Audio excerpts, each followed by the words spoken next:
Hi guys! Good afternoon guys! So shout out po sa lahat. So dito pala ako sa province of Zambales guys. So ngayong oras na ito maglalakad po ako. So para kung makita nyo guys, napakatahimik na lugar. Very fresh ang air. Mahangin kasi siya dito guys eh.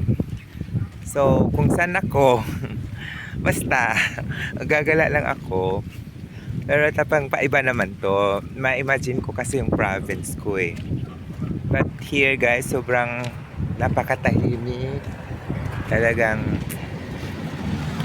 napaka-refreshing na area. So, ayan. Medyo malayo kasi yung ano guys eh. Medyo malayo yung labasan. Tapos, pinipili ko talagang hindi mag-tricycle kasi I just want to explore the place. Oh, sobrang ang ganda, no? So, I hope guys, na-feel nyo rin yung na-feel ko.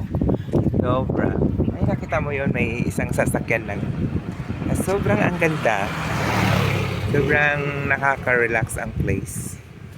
So, that's all guys. And to all my viewers, all my supporters, don't forget to like guys and follow. That's all.